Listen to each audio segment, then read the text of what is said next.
In the heart of Africa, a continent abundantly rich with untold stories, there resides a tale less traveled and less known to most Africans. It's about a man named Thomas Joseph Odhiambo Mboya, or Tom Mboya as he is affectionately remembered.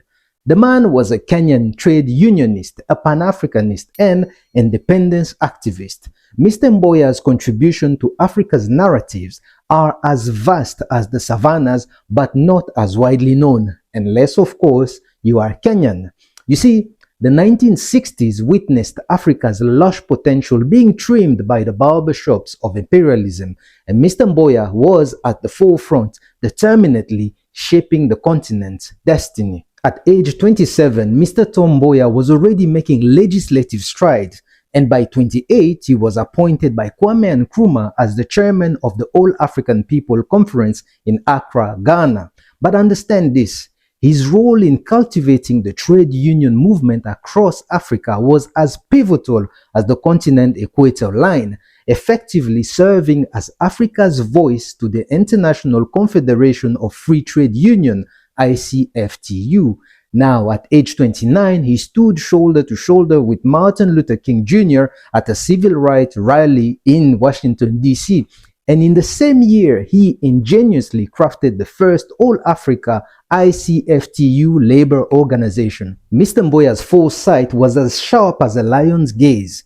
The man keenly saw the need for a post-colonial Kenya brimming with educated leaders. Now, to bridge that gap, he boldly spearheaded a scholarship fund famously known as the Kennedy Airlift, enthusiastically backed by American educational institutions, foundations, and luminaries like Harry Belafonte, Jackie Robinson, Sidney Poitier, Martin Luther King Jr., and the then Senator G.F. Kennedy.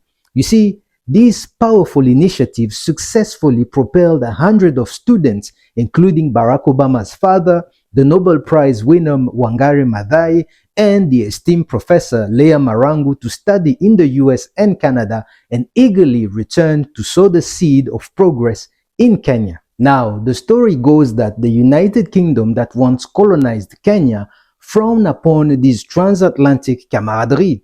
But, as they say in my village, it doesn't matter how angry the goat is, the feast will still take place. And so it did from 1959 to 1963, nurturing a generation of African intellectuals. Look here, I often joke and say that the 60s were a time if you were an African politician claiming to be championing the African cause and working for Africa's interest, and you did not dodge at least one assassination attempt or jail time, my friend, who were you working for? We need to review your body of work. Anyways, the dazzling genius of Kenya's young Minister of Economic Planning and Development, Mr. Tom Mboya, shone too brightly, casting a shadow that led to his tragic end on July 5, 1969.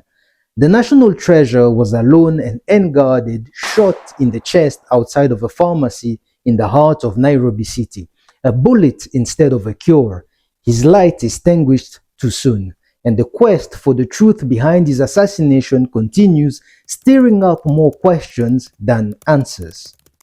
Please don't forget to like, share, subscribe, and I'll speak to you next Sunday. But on TikTok, Instagram, YouTube Shorts, I speak to you every day. Take care. We, ni nini?